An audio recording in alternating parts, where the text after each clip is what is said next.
Hello, Sadie. Hey, how are you? Great. How are you? Good. You'll be performing at the Green River Festival this year on Yeah, Saturday, June 22nd.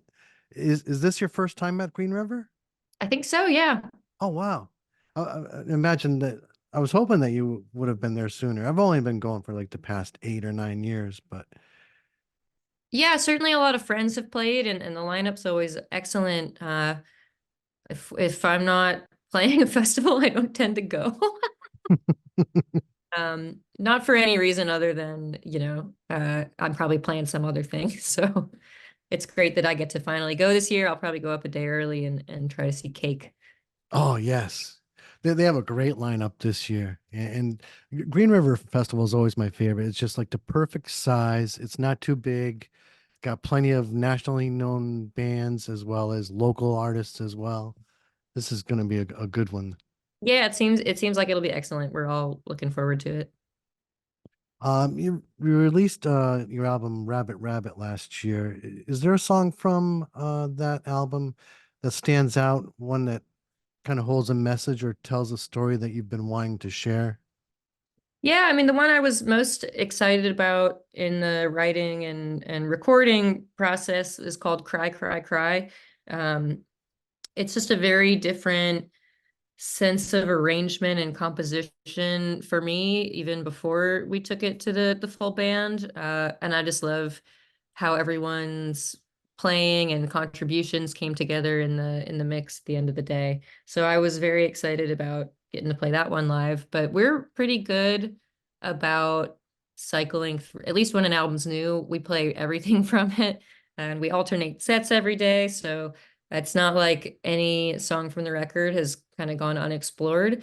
So that's always kind of a great feeling after, let's see, September, October, November, December, January, February, March, April. It's been like 8 months of touring this record. So I feel like I have a totally different and new and reinvigorated sense of all the songs because they've been through so many live performances. And that song's no exception. I do feel really excited to play it live every time. And I feel like I know it even better than I did when I first got it down to tape, so to speak. Hmm. Is that your typical process, would you say, like where you write the song lyrics and then you bring it to the band and everybody collaborates on the music?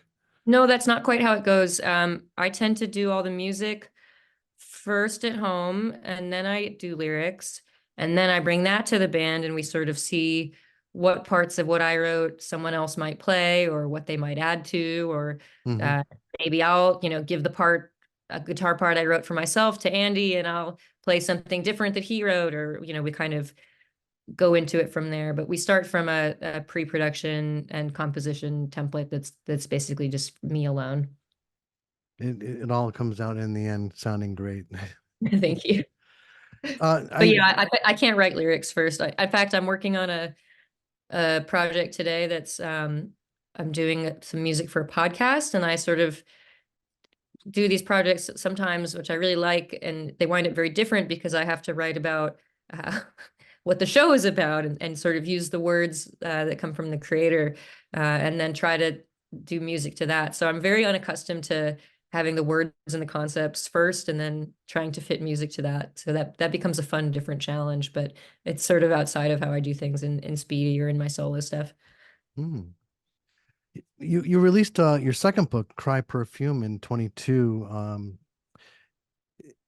Do you I don't know. Do you write poetry when you don't feel like arranging notes for the song?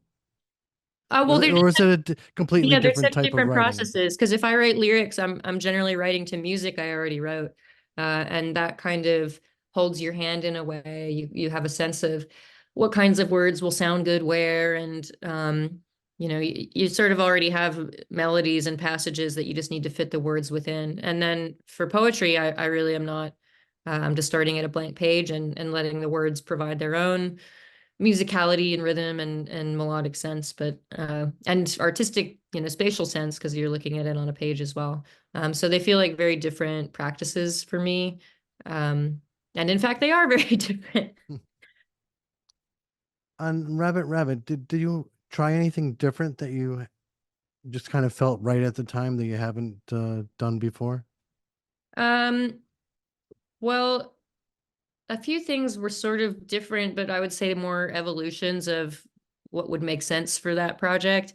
I mean, one thing that is very different about this record is it's the first one that has this exact lineup on it. Audrey has been playing bass in the band since 2018 and hadn't been on a recording yet. And Joey joined in 2019 and the same deal, hadn't been on a recording yet.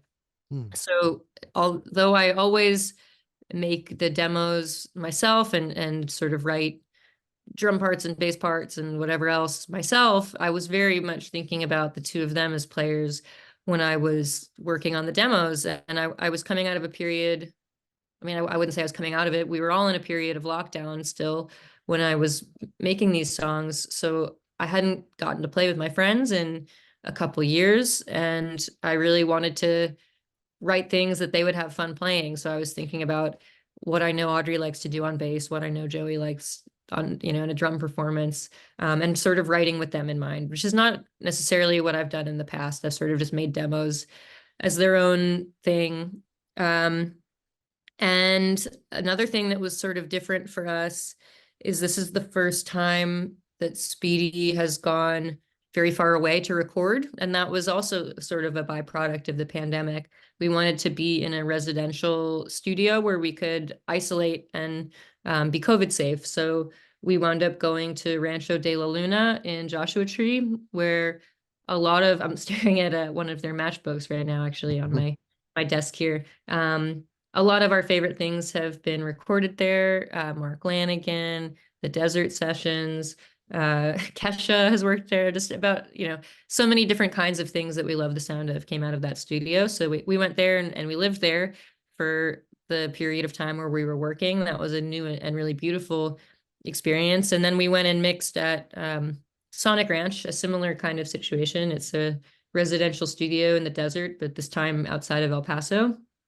And I'd worked there to mix before, but never for tracking and never with like all my bandmates. So that was a really fun and special experience, getting to be in these incredible studios in such beautiful and different locations when we've always kind of worked closer to home. Is that kind of the basis of the song Ranch versus Ranch, working at those two different ranch It, studios? so all the songs were written well before the sessions, but we did change the name of the song. I had initially made that one. I was just talking to a friend about this last night, because the Folk Implosion just announced an album yesterday. Ooh, One of my favorite bands. It's been a really big week for my favorite bands announcing new things. And I was talking to a friend, and she was very excited about this TV show, Brand New Cherry Flavor, that had a needle drop of a Folk Implosion song. And I was telling her that I actually, based on seeing that show and hearing that song in the show, I had made a song on the new Speedy album. And that one is what turned into Ranch versus Ranch. But it was initially called Cherry Flavor in honor of this TV show with the Folk Implosion song. And I didn't want to do another TV show song title. We've got so many. So I kept jokingly calling it, sort of disparagingly, Spy versus Spy, because some of the guitar parts felt very like James Bond music cue to mm-hmm. me. And so my bandmates kept, making fun of me, kind of disparagingly calling the song Spy versus Spy. And we wound up changing the title to Ranch versus Ranch as sort of a nod to these two studios. That's cool. Yeah. So that's the long-winded, like very boring series of connections that resulted in that song title. Definitely not boring. Uh, and last year you got to be on the NPR's Tiny Desk concert. Yeah, I was so happy to see that, and I found out that you were offered to do it like 10 years ago, and it's true. you couldn't. It was like um, that we could have, but I'm such an over preparer that we couldn't have done it to my, anxious standards. So I was happy to do it 10 whole years later. and back then it was probably before it really got to be the place to be featured if you want to be seen I mean, I displaying your still music. I was still aware of it and thought it was a cool series, but it Mm, definitely didn't hold the weight that it does now in 2014. Yeah, I mean everybody goes there. Taylor Swift was there recently. That's yes, they do get You- some wild guests. You're up there on the same par as Taylor Swift. There was a time shortly before you got started when artists only had to worry about what music critics were saying in the press about them. What do you think about all the hyperactive criticism that the public can dish out now through social media? I mean, I'm very on social media, so I'm certain that I'm dishing out some public criticism as much as the next person. Um, you know, I have a weird trajectory in my music quote unquote career, which is that I had gone to school to study writing, and I started freelancing as a journalist when I was still in my teens. So I was reviewing uh, bands and reviewing shows and records and interviewing artists and things like that. And I played in bands, but I never thought that would be my more full-time thing. So Mm. there's been a couple moments where I've become friends with someone that I reviewed. You know, thankfully my career was, in the grand scheme of things, sort of short-lived. But as someone who has worked in arts criticism, I always really appreciate a review that's thoughtful, whether or not it's um, positive or negative. I enjoy reading art reviews and kind of want to know how people are perceiving things and what themes they're picking up on or not. And then as far as, social media goes, we're not so big that we have ravenous fan bases on either, or detractors in any real sense. So, I'm not sitting there reading the YouTube comments, but we certainly don't have to deal with, you brought up Taylor Swift. We don't deal with our fans like attacking a journalist for a positive to middling review, thankfully, Oh because my, yeah. I didn't hear about that. No, I mean, Taylor Swift fans attack like any journalist who does any kind Oh, of review, yeah. even if it's largely very positive. Yeah, We don't deal with that problem, that's good. because we appreciate any and all reviews. We miss you up in the Western Massachusetts area. Are you enjoying Philadelphia? Yeah, I moved here in 2016. So I really I think it's the longest I've lived somewhere as an adult. So that's it's a great city. There's a lot that I find it has in common with the sort of cross Massachusetts scenes that Speedy started in. Certainly a lot of friends from the Boston and Western Mass scenes of the early 2010s are in Philly. And then some friends are still up in Mass, and I get to see them uh, when we're up there on tour, or when I go visit for any other reason. So Mm. um, I still feels like, because we tour so much, just being able to be in the Northeast, I still see a lot of my old buddies and go to my old haunts. So yeah, Philly's great. Western Mass is great. Happy to get to visit pretty soon. Yeah. Who was your favorite Northampton area band back when you were up here? Potty Mouth was one band that Ah. played with a ton and were some of our best buddies. I think we probably played a million shows together. Mm.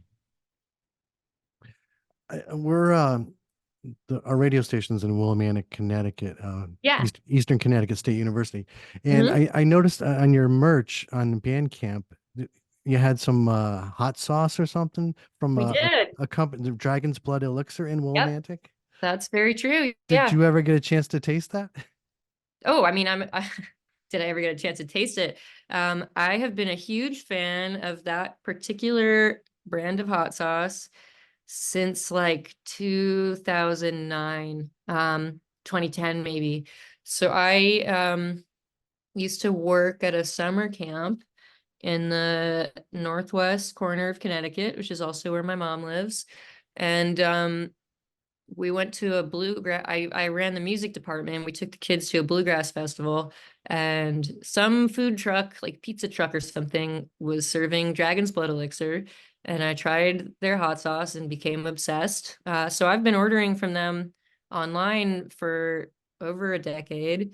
And we had sort of gotten in touch at some point because that we were talking about maybe doing a hot sauce together, but it always seemed like the logistics were too tricky to bring hot sauce on tour. You don't want to be bringing like glass bottles of perishable food. Yeah. Uh, so in the pandemic, we wound up reconvening, and I did one for Sad 13, and it went really well. And then we've done a couple more. So I think I've done 3 collabs with Dragon's Blood, and I've tasted them all. I make them give me like 10 jars of each of them because they're so delicious. I'm gonna go try it now. Yeah, it's I don't know if we have any more still, but they're all of the ones that they sell themselves are incredible, and they change what they make all the time because it's dependent on local in-season produce. So yeah, Oh, I'm a cool. big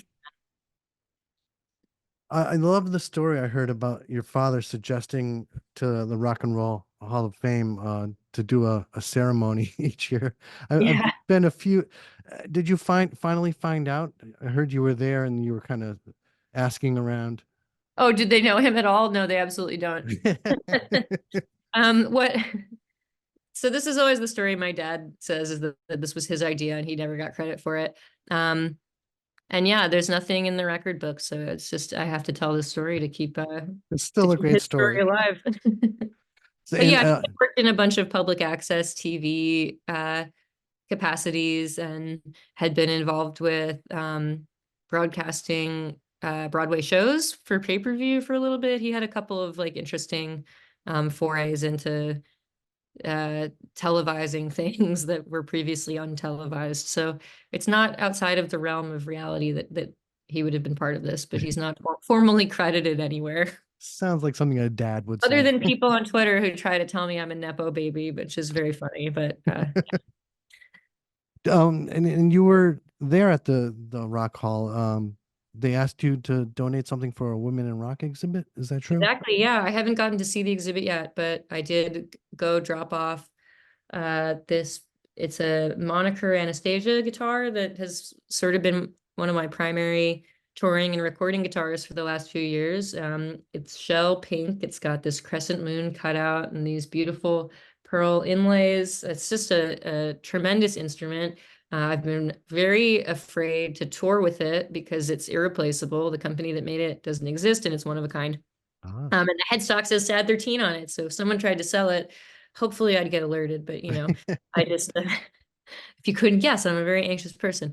So when they asked me about having a guitar displayed, I was like, it's got to be the moniker because I love it so much and it's so beautiful, and I'm afraid to show it off in public anymore. So now it's behind glass for the next 3 years, and that'll be fun. I'm And I gonna hope I look. get to go see it soon. Yeah, I'm gonna look for it next time I go. I've been there before. I love the place. It's a great museum. And my partner's from Cleveland as well, so we've been a couple times together, but not in a while. Cool. Would you like to play a quick game before I let you go? Oh my gosh, what are you Jigsaw? What is the game? It's called Lyrical Ponderings. Uh-oh. I'll give you a song title that Okay. is, it's in the form of a question. Okay. So you can either answer the question or tell me who sang the song. Oh my gosh, I'm very scared, but let's go. All right. Pick a number between 1 and 201. Oh, 193. Okay, here we go.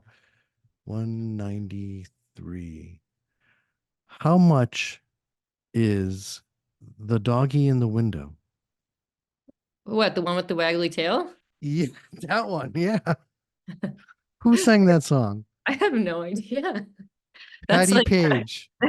Patty who Page is in it? 1953. I would say that's like a BC era. That's like that Yeah. might be in the Bible. What's the C stand for? I always say BC, like, Before computers. oh, there we go. Yeah. Perfect. I love it. Sadie, thank you so much for taking time with me. And we can't wait to see you back home in the Green River Festival Yeah, I'm so in excited. June. I'll see Excellent. you there. All right. Take care. Bye.